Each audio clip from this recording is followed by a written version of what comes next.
świecie nauki granice coraz częściej nie mają znaczenia. Mobilność akademicka, międzynarodowe projekty badawcze, sieci naukowe to tylko część tego, z czym spotykają się doktoranci w Interdyscyplinarnej Szkole Doktorskiej Politechniki Łódzkiej.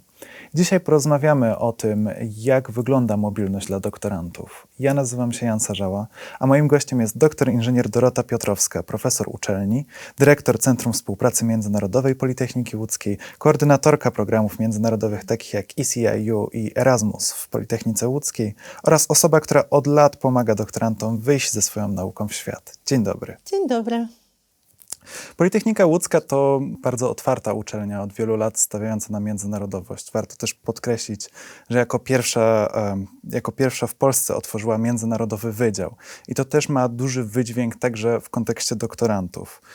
I co wyróżnia aktualnie Politechnikę Łódzką na tle innych uczelni w kontekście tych współprac międzynarodowej i tej działalności międzynarodowej? Tak jak wspomniałeś wcześniej, Politechnika od wielu lat skupiona jest na internacjonalizacji. Internacjonalizacja jest częścią strategii Politechniki Łódzkiej, taką bardzo widoczną i bardzo wspieraną na różnych poziomach, od tych najwyższych poziomów zarządczych, poprzez takie operacyjne poziomy na wydziałach, w szkołach i w jednostkach. Rzeczywiście 30 parę lat temu powstało Centrum Kształcenia Międzynarodowego, znane jako IFE, i ono nie tylko powstało po to, żeby stworzyć możliwość studiowania w języku angielskim, bo tak naprawdę ten język miał drugorzędną rolę. Chodziło przede wszystkim o to, żeby stworzyć platformę, w której moglibyśmy wymieniać dobre praktyki z uczelniami, z profesorami wizytującymi z różnych systemów szkolnictwa wyższego w Europie i na świecie. I wtedy ten proces się rozpoczął. Stopniowo, dzień po dniu, rok po roku budowaliśmy kulturę umiędzynarodowienia i dzisiaj mogę powiedzieć, że to umiędzynarodowienie jest rzeczywiście takim stabilnym procesem, który jest rozpoznawalny w Polsce i w Europie, i myślę, że możemy się pochwalić nie tylko tym, że mamy jednostkę, która do dzisiaj nie ma swojego bliźniaka w Polsce, czyli Centrum Kształcenia Międzynarodowego, ale mamy wyrobioną taką właśnie kulturę umiędzynarodowienia, która niekoniecznie jest obecna w innych uczelniach. Chodzi o to, że mamy płaszczyznę, w której testujemy najnowocześniejsze rozwiązania dydaktyczne, też badawcze.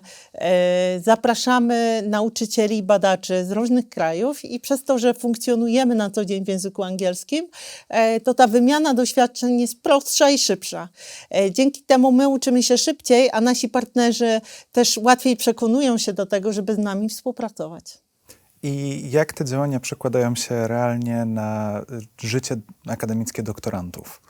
Mam nadzieję, że się przekładają. Dokładamy wszelkich starań, żeby od pierwszych dni bytności na uczelni również doktoranci mogli z tych doświadczeń umiędzynarodowienia korzystać. Centrum Współpracy Międzynarodowej ma sekcje, które wspierają mobilność nie tylko studentów, ale właśnie również doktorantów. Realizujemy też szereg projektów międzynarodowych, dydaktycznych i takich organizacyjnych, do których doktoranci są zapraszani. Także robimy wszystko, żeby wprowadzać doktorantów w ten świat umiędzynarodowienia, żeby troszeczkę im ten proces adaptacji w tym świecie międzynarodowych zespołów badawczych, zespołów dydaktycznych, też innych uczelni, innych systemów szkolnictwa wyższego, żeby im to po prostu ułatwić. I jakie formy mobilności są dostępne dla doktorantów? No bo oczywiście nie da się być międzynarodowym, zostając tylko w Polsce. Dokładnie tak.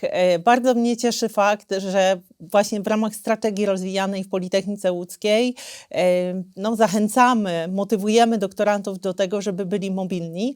Doktoranci mogą korzystać z bardzo szerokiego wachlarza mobilności. To są te standardowe mobilności, tak zwane K131, długoterminowe i krótkoterminowe.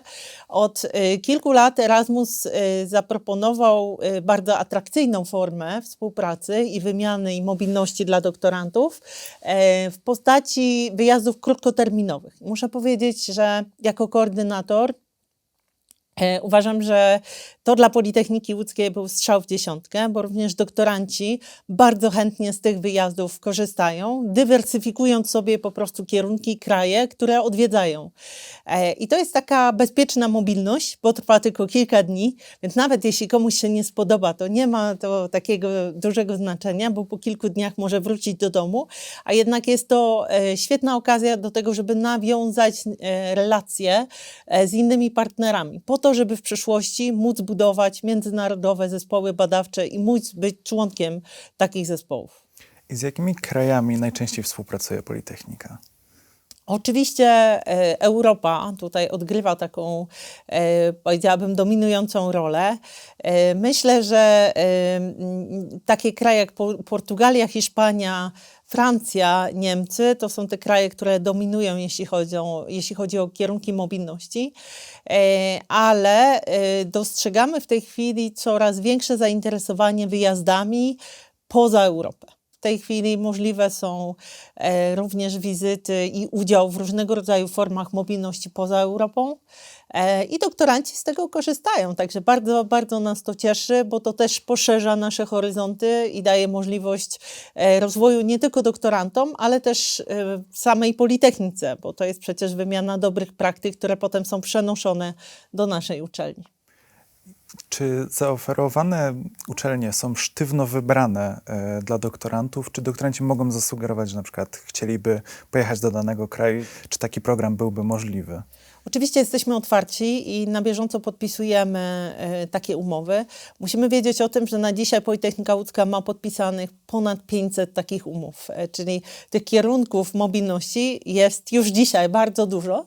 Natomiast jeżeli widzimy taką potrzebę, żeby rozwinąć nową mobilność czy nowy kierunek otworzyć dla naszych doktorantów czy naukowców, to jak najbardziej to robimy, podpisujemy umowę i tutaj Centrum Współpracy Międzynarodowej oferuje pełne wsparcie w przeprowadzeniu przez ten proces i jakby doprowadzeniu do podpisania umowy między instytucjami. Czy ten Erasmus różni się jakoś znacząco dla doktorantów od tego, co studenci znają ze swoich lat poprzednich?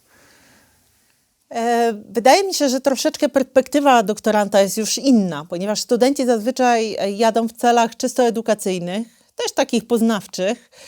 Dla doktorantów wyjazd na Erasmusa to również możliwość nawiązania takich relacji na przyszłość, nawiązania takich kontaktów, które pozwolą im być może w przyszłości składać wspólnie projekty badawcze, czy też konsultować swoje wyniki. O to nam bardzo chodzi, żeby doktoranci w taki bezpieczny i przyjazny sposób mogli się stopniowo adoptować do takich standardów międzynarodowych, żeby mogli w płynny sposób włączać się w pracę różnych zespołów.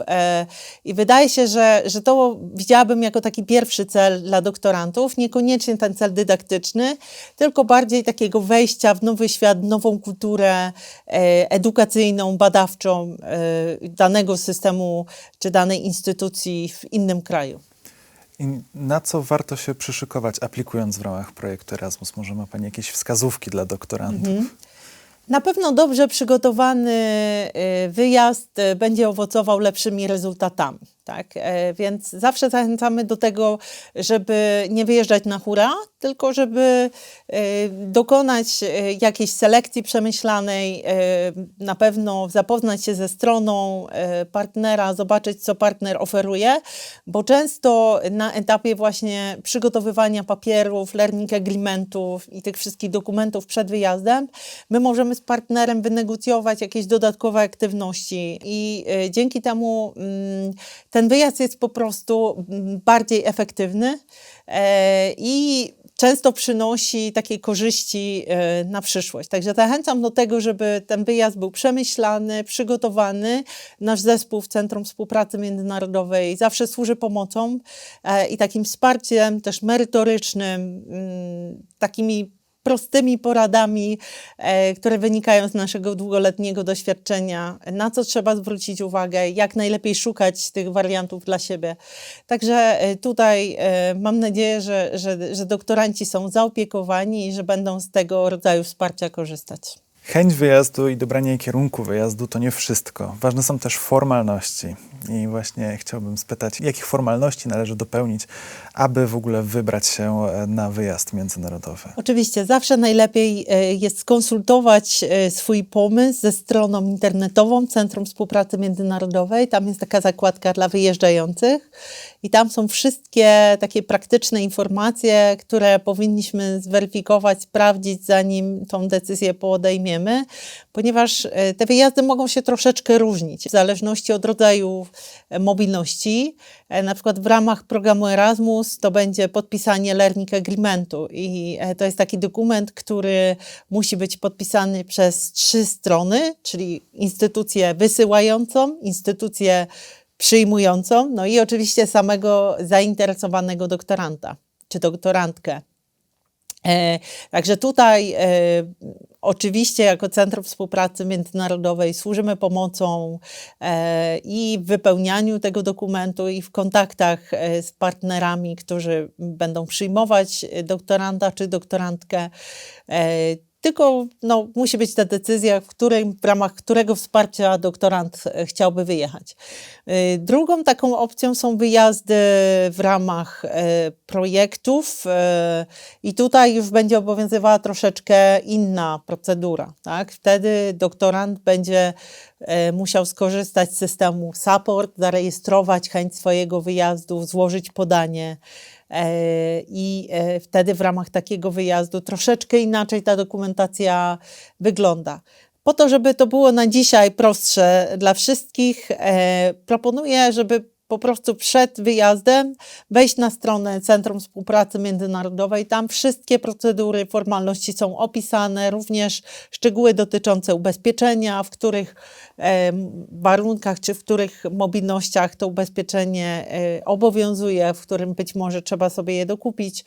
Wszystko to można znaleźć na stronie i na pewno warto od tego zacząć. Warto po prostu sprawdzić stronę, zobaczyć, jakie są możliwości, z czego możemy skorzystać, bo to już jest zawsze taki krok naprzód. Program Erasmus to jednak nie jedyne, co na Politechnice Łódzkiej funkcjonuje. Między innymi mamy programy NAWA. Jaką rolę odgrywa NAWA w umiędzynarodowieniu kariery naukowej? Narodowa Agencja Wymiany Akademickiej, NAWA, to jest taka instytucja, która właśnie powstała po to, żeby wspierać głównie młodych naukowców i doktorantów. Tych programów, z których mogą skorzystać, chyba powiedziałabym, że jest statystycznie najwięcej dla doktorantów. I to są programy instytucjonalne i programy indywidualne. Politechnika Łódzka aktywnie włącza się w programy instytucjonalne. Od 2018 roku realizujemy program PROM, który jest typowo oparty właśnie o mobilności naszych doktorantów. Jestem bardzo dumna, bo w trakcie 3 edycji tych mobilności doktorantów było aż 250 przyjeżdżających, wyjeżdżających. Bardzo ładny poziom, jeden z najwyższych w Polsce. Także bardzo się cieszymy z tego sukcesu. Mamy obecnie kolejny program realizowany instytucjonalnie, program STER. Tam też te formy wsparcia dla doktorantów są bardzo szerokie i bardzo zdywersyfikowane.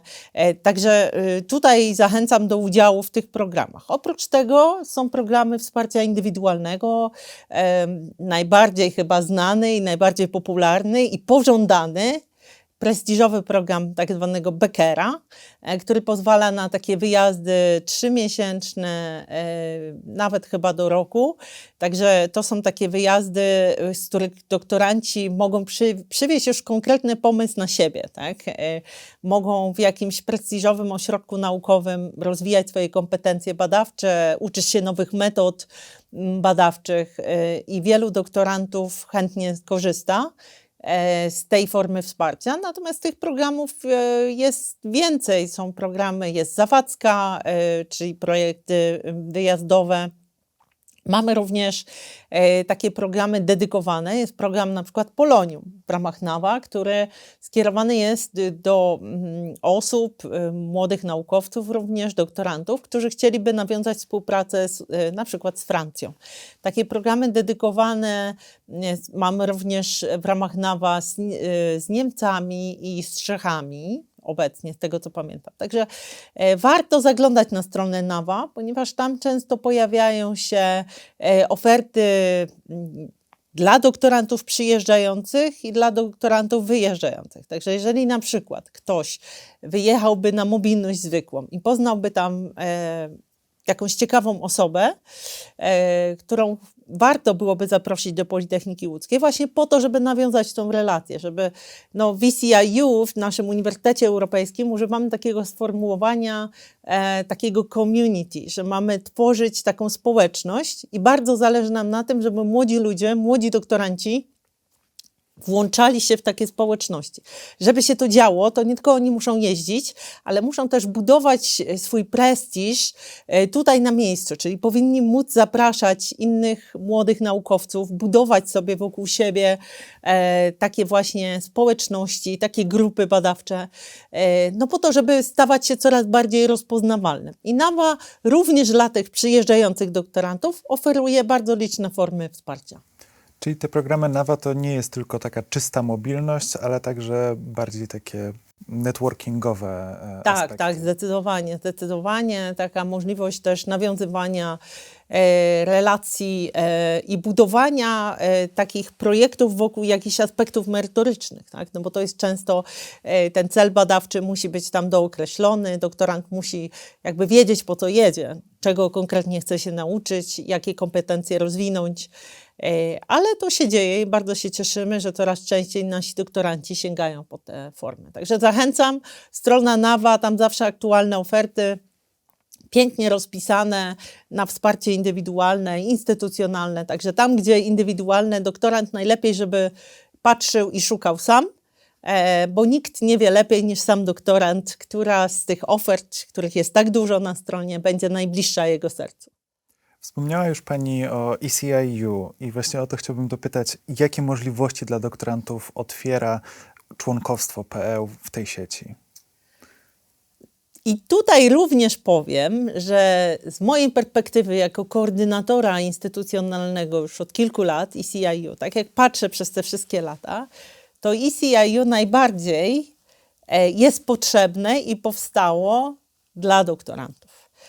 Ponieważ oczywiście studenci, w ogóle czym jest ECIU? To jest inicjatywa uniwersytetów europejskich, powstała po to, żeby ułatwić budowanie relacji pomiędzy partnerami, którzy uważali się za partnerów strategicznych.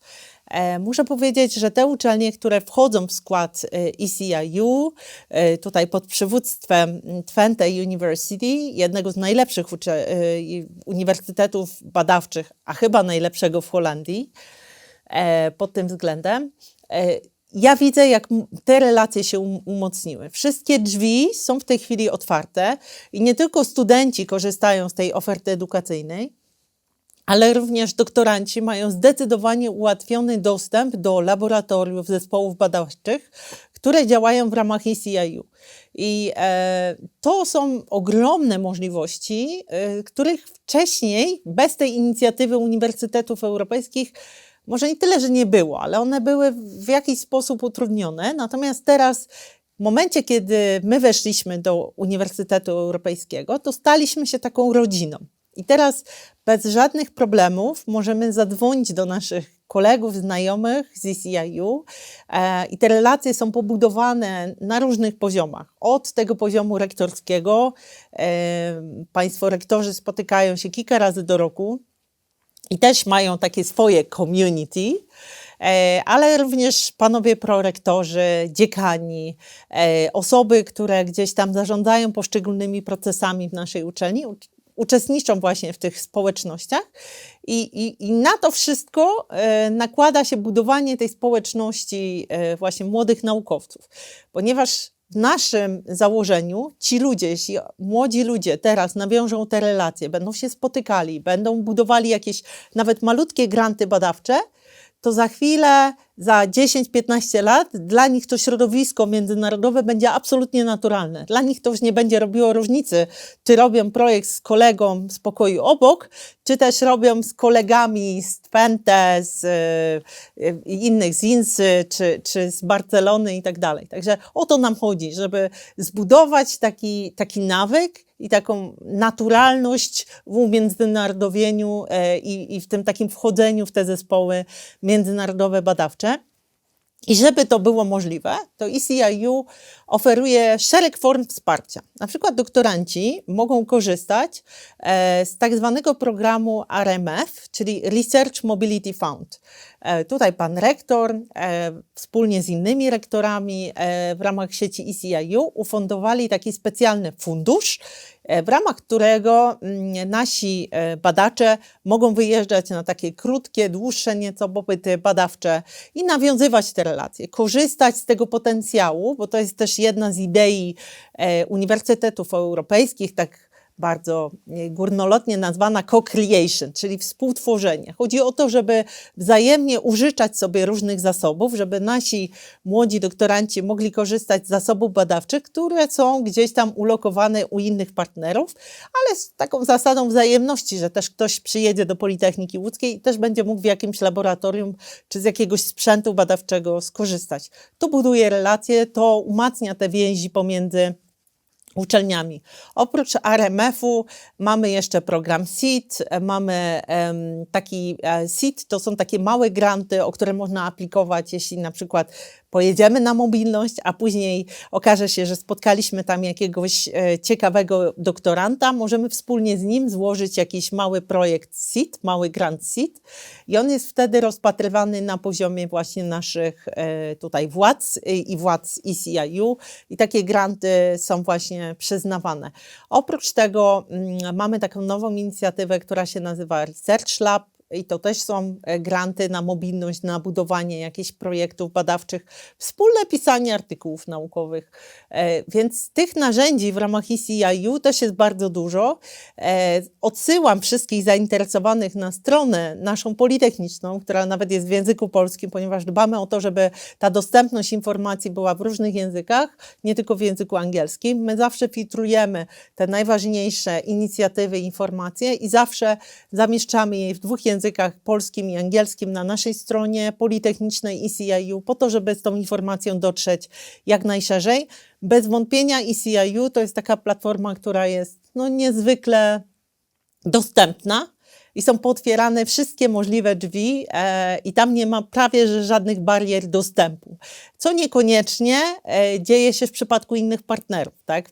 Nie będących jakby z nami w tym Uniwersytecie Europejskim, bo zawsze ktoś może powiedzieć, nie mam czasu, nasze laboratoria są przeciążone, nie za bardzo mamy możliwość przyjęcia doktoranta. W ECIU to się raczej nie dzieje.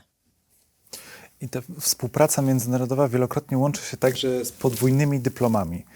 Jak wygląda proces uzyskiwania podwójnego dyplomu na poziomie doktoratu? Co jest takie wyzwanie, które teraz, nie ukrywam, postawiła Europa. To znaczy pracujemy nad European Degree Label i oczywiście wcześniej tych mechanizmów było też kilka. Najbardziej chyba znany i popularny mechanizm co-tutelle, czyli wspólne doktoraty z Francją.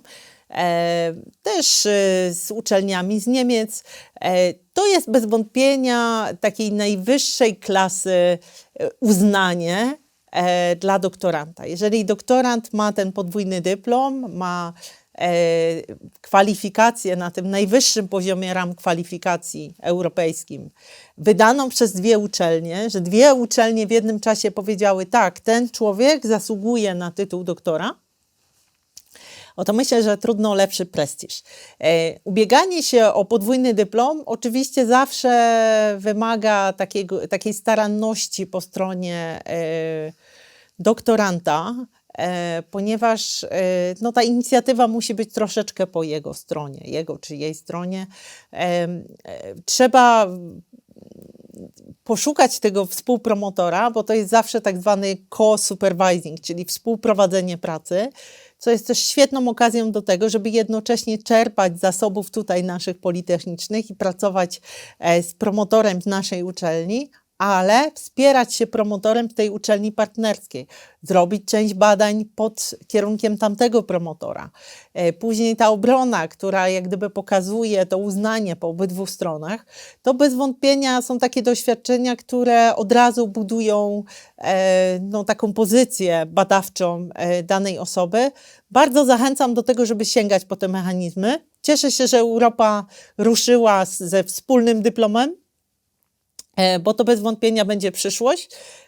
Powoli, wiem, że w ramach ECIU zostało pomiędzy panami prorektorami do spraw nauki podpisane takie porozumienie, które właśnie o tym wspólnym doktoracie mówi.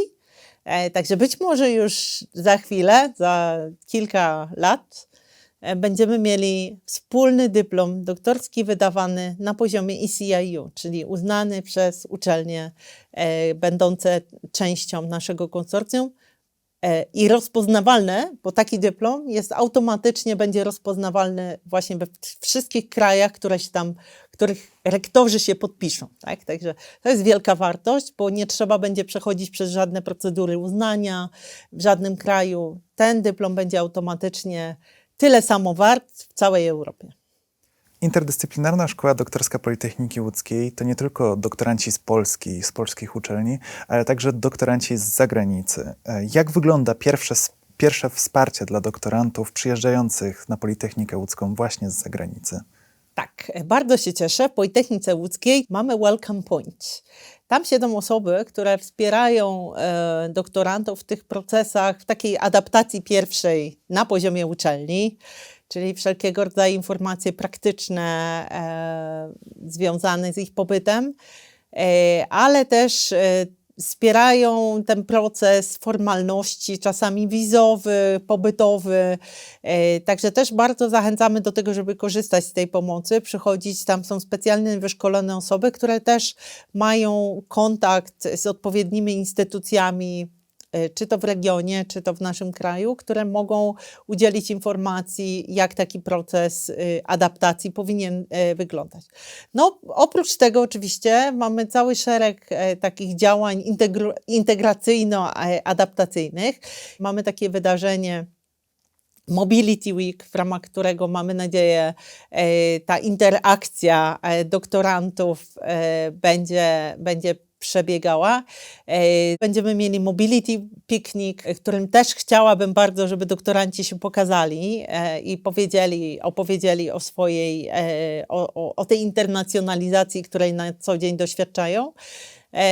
Bo taka wymiana doświadczeń często inspiruje. I ja już wielokrotnie miałam okazję się przekonać, że czasami historia opowiedziana przed jakimś audytorium stała się zaczynem do jakichś wspaniałych nowych przygód osób, które miały okazję tego posłuchać. Także na pewno warto się dzielić i warto w tego rodzaju wydarzeniach brać udział. I jakie są najczęstsze potrzeby doktorantów przyjeżdżających z zagranicy? To są takie potrzeby codzienne, związane z organizacją ich pobytu od akademika poprzez, to muszę powiedzieć, jest kwestia bardzo osobowościowa, bo niektórzy widać, że dopiero co opuścili hotel Mama i oczekują takiego wsparcia kompleksowego, a niektórzy są bardziej samodzielni. Natomiast my oczywiście bardzo dbamy o to, żeby każdemu zapewnić takie komfortowe wejście do naszej uczelni. Najczęściej pytają właśnie o miejsca w akademikach, często zwracają się też do nas z prośbą o jakąś tam pomoc w jakieś ewentualnie przeniesieniu się z jednego akademika do drugiego. Też kwestie związane właśnie ze stypendiami, różnego rodzaju możliwościami, na przykład udziału w takich inicjatywach dla doktorantów. Doktoranci śpiewają w chórze, co mnie cieszy na przykład, czy też grają w orkiestrze. To wszystko, ale tych oczywiście organizacji dla doktorantów jest dużo więcej, więc staramy się jakby sprawić, żeby ich życie tutaj było przyjemne i pożyteczne. Osoby przyjeżdżające z zagranicy to oczywiście nie tylko doktoranci, ale także profesorowie z innych uniwersytetów. Jak powiedziałaby Pani, najlepiej jest wykorzystać obecność międzynarodowych ekspertów na uczelni?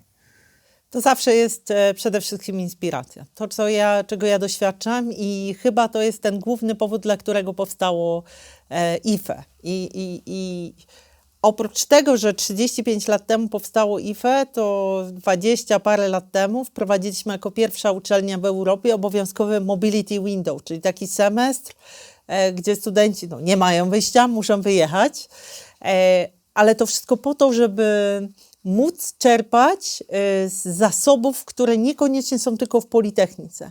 Bo my mamy takie doświadczenie, że każdy wizytujący profesor, który przyjeżdża, on przynosi nie tylko siebie, ale całą kulturę teaching and learning, w której funkcjonuje na co dzień w swoim kraju czy na swojej uczelni. Dla mnie takim szokującym, powiedziałabym, doświadczeniem byli właśnie eksperci z Australii, którzy mieli zupełnie inny styl pracy i wnieśli bardzo dużo do Politechniki Łódzkiej, pozwolili nam spojrzeć na pewne procesy zupełnie inaczej, a nasi studenci mogli doświadczyć zupełnie innego, odmiennego stylu.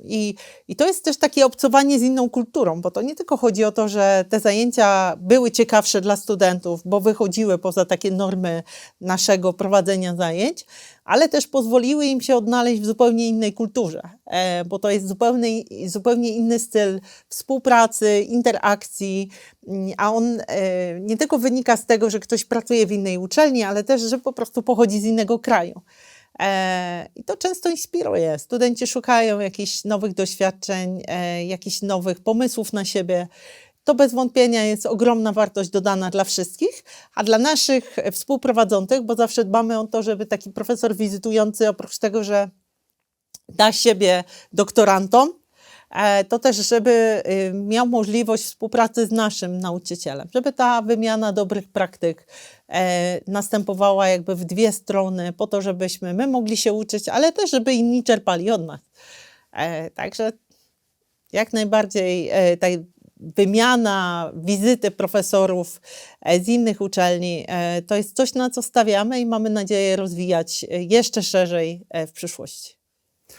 Umiędzynarodowienie nauki objawia się w wielu różnych aspektach. Program Erasmus+, inicjatywy NAWA czy sieć uczelni ECIU to tylko część tego, co oferuje interdyscyplinarna Szkoła Doktorska Politechniki Łódzkiej. Dzisiaj była ze mną pani doktor inżynier Dorota Piotrowska, profesor uczelni. Dziękuję serdecznie Dziękuję za bardzo. rozmowę.